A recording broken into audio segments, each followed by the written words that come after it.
Agama itu membangun kesadaran. Agama itu bukan menjajah orang lain seperti yang kita mau. Keyakinan yang dipaksakan itu jelas bukan agama. Keyakinan yang diwariskan jelas bukan agama.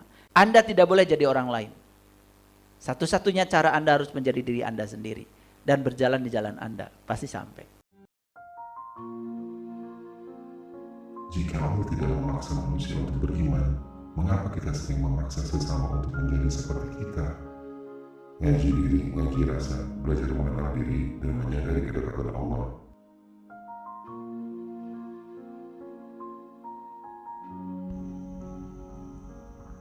Tidak ada paksaan dalam beragama.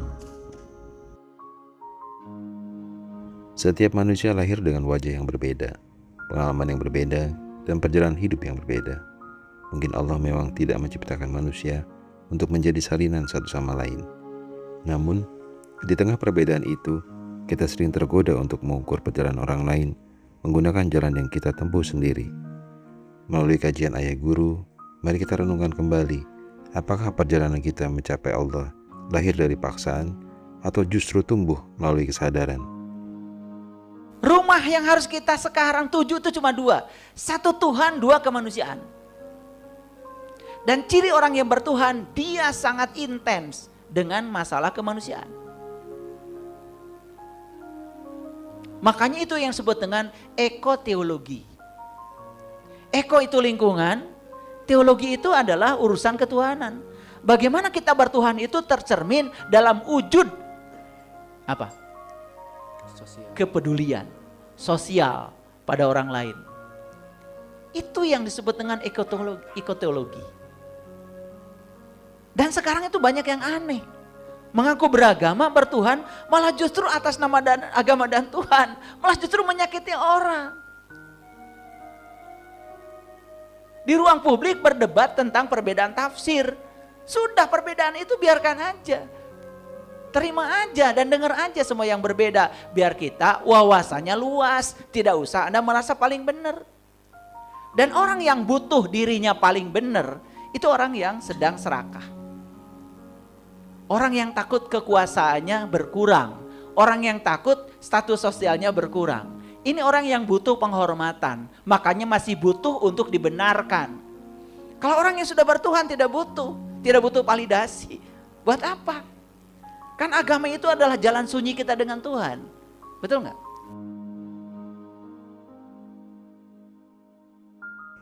Kedewasaan spiritual menghadirkan kepedulian kepada seluruh makhluknya. Barangkali yang paling sering kita pertahankan bukan kebesaran Tuhan, melainkan citra diri kita sendiri. Ketika hati masih membutuhkan pengakuan, perbedaan terasa ancaman. Dalam perjalanan batin, ego selalu ingin menang, sedangkan hati yang tenang tidak takut kehilangan pujian. Mungkin salah satu tanda kesadaran kedekatan kepada Allah adalah semakin luasnya kasih sayang kita kepada manusia, kepada alam, dan kepada seluruh kehidupan. Dan kami tidak mengutus engkau Muhammad, melainkan sebagai rahmat bagi seluruh alam. Karena kasih sayang itu nilai universal, toleransi nilai universal, kedamaian nilai universal. Nah, jadi yang pertanyaan yang kedua itu tadi apa? Tidak akan merubah keadaan. Allah tidak akan merubah. Bapak Ibu, saya berulang kali mengatakan, mengubah nasib adalah mengubah pikiran dan perasaan kita. Itu yang paling utama. Coba berpikir yang benar saja, merasakan yang benar saja, dan bereaksi dengan reaksi yang benar saja. Kita akan menjadi medan magnet untuk menarik semua yang positif. Percaya sama saya. Coba orang yang selalu yes pasti ada jalannya. Itu pasti. Saya bisa mencapai itu. Optimis selalu. Apalagi dengan bicaranya dengan emosi dan kesadaran. Karena ada Tuhan di dalam diri kita. Tapi Tuhan yang dimaksud adalah kekuatan positif tadi itu.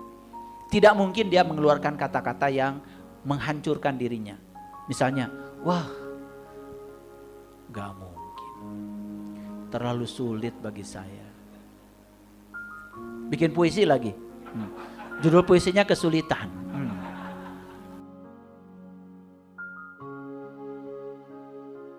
Perubahan hidup membutuhkan perubahan dalam pikiran, sikap, dan tindakan. Allah mengajak manusia memulai perubahan dari ruang yang paling dekat, yaitu diri sendiri. Dalam tasawuf, manusia belajar melakukan muhasabah dan membersihkan hati. Dalam psikologi, cara pandang mempengaruhi pilihan dan tindakan. Pikiran positif bukan berarti menolak kenyataan, melainkan melihat kemungkinan baik tanpa berhenti berikhtiar. Ketika batin, pikiran, dan tindakan bergerak ke arah yang sama, kehidupan perlahan ikut berubah. Allah tidak mengubah nasib suatu kaum hingga mereka mengubahnya sendiri. Makanya kalian kalau mau nyanyi, coba lihat lirik lagunya. Ya, lirik lagunya. Ini saya kasih tahu ya. Jangan menyanyikan lirik-lirik lagu yang mendayu-dayu yang kemudian itu jadi doa. Pulangkan saja aku pada ibu atau ayahmu. Besok benar disuruh dibalik. pulang. Itu hati-hati. Makanya saya kalau mau menggubah sebuah lagu, itu betul-betul lagu itu yang membangkitkan. Ya. Lagu yang kata-katanya membangkitkan, bukan meruntuhkan. Maka saya jarang bikin lagu ya. Tapi kalau lagi ada intuisi bikin lagu, saya bikin lagu. Langsung undang tim IT, yuk kita bikin musiknya. Ya, udah ada beberapa lagu saya di YouTube ya. Ya, tidak banyak. Karena memang saya juga tidak ingin terkenal.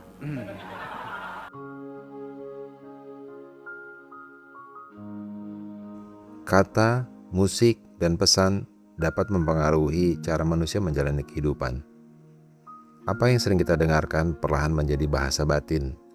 Kata-kata yang diulang dapat memperkuat harapan, tetapi juga dapat memelihara ketakutan. Ilmu pengetahuan menunjukkan bahwa pengalaman berulang membantu membentuk pola pikir dan kebiasaan. Karena itu, menjaga pendengaran bukan sekedar memilih hiburan, tetapi juga menjaga ruang dalam diri, tempat keputusan, keberanian, dan doa-doa kita bertumbuh.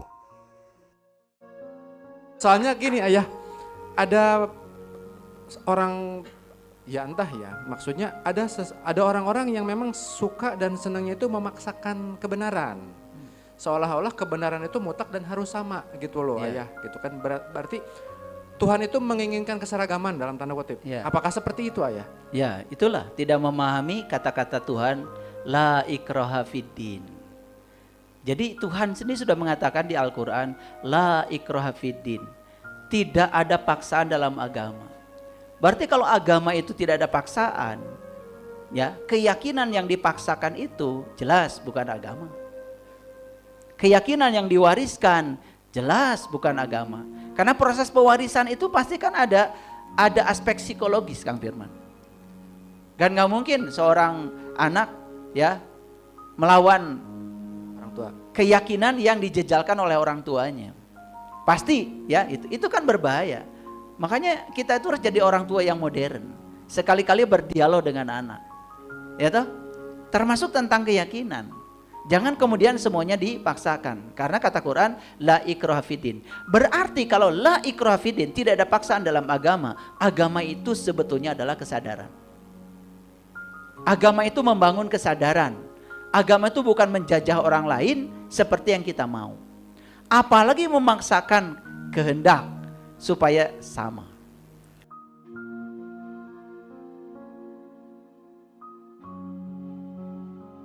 Keimanan membutuhkan proses kesadaran. Yang dipaksa mungkin dapat patuh, tetapi belum tentu memahami. Karena itu, mendidik keimanan bukan dengan perintah dan ketakutan. Semua manusia pada umumnya membutuhkan teladan, dialog, kasih sayang, dan ruang untuk bertumbuh.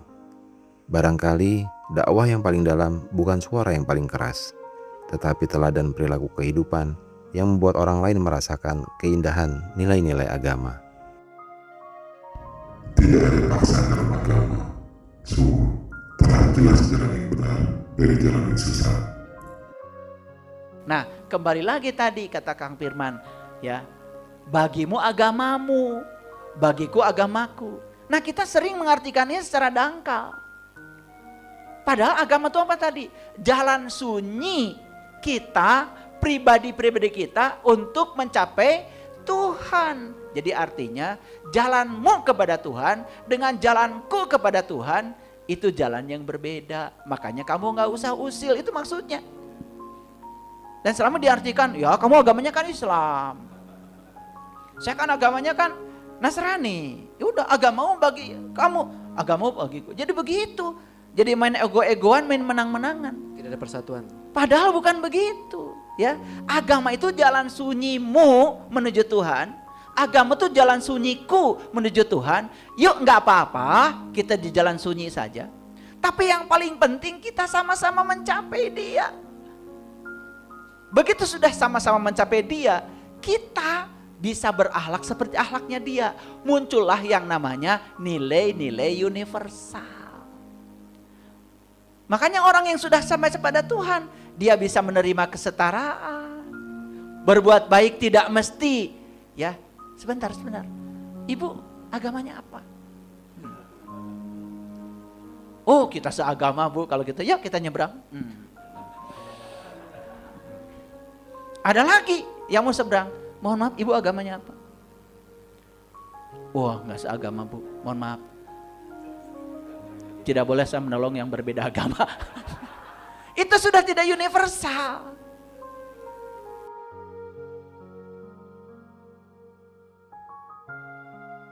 Agama seharusnya melahirkan kesadaran dan kebaikan universal.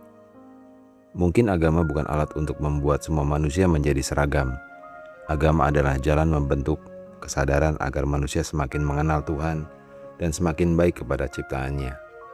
Jalan setiap orang dapat berbeda, tetapi buah spiritualitas seharusnya dapat dirasakan bersama.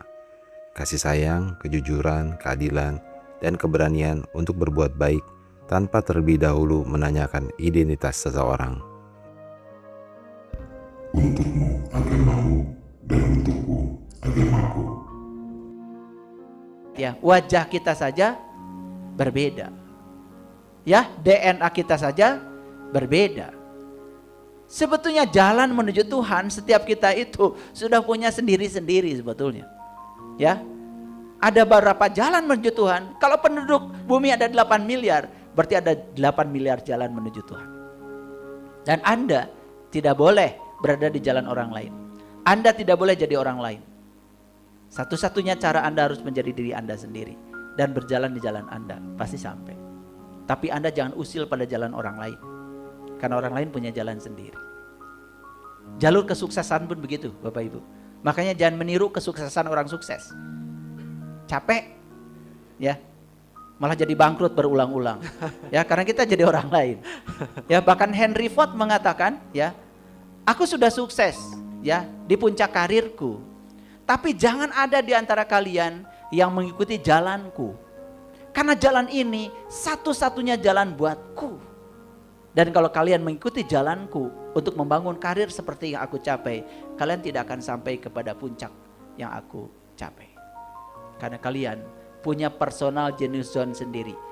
Kamu punya jalan hidupmu sendiri.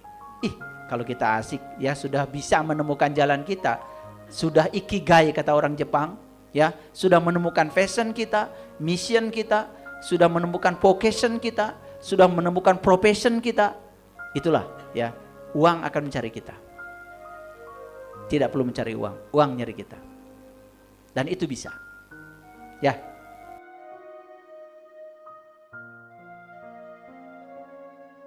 Setiap manusia memiliki potensi, karakter, dan jalan hidup yang unik. Allah tidak menciptakan manusia dengan wajah, pengalaman, dan kemampuan yang sama. Karena itu, membandingkan perjalanan hidup secara terus-menerus dapat membuat kita lupa kepada amanah diri sendiri. Menjadi diri sendiri bukan berarti berhenti belajar, tetapi berani bertumbuh dari potensi yang Allah titipkan. Ketika kemampuan, nilai hidup, dan pengabdian bertemu, pekerjaan dapat berubah menjadi ibadah dan keberhasilan menjadi bentuk syukur. Janganlah kamu merasa lemah dan jangan bersedih hati, Padahal kamulah yang paling tinggi derajatnya jika kamu beriman.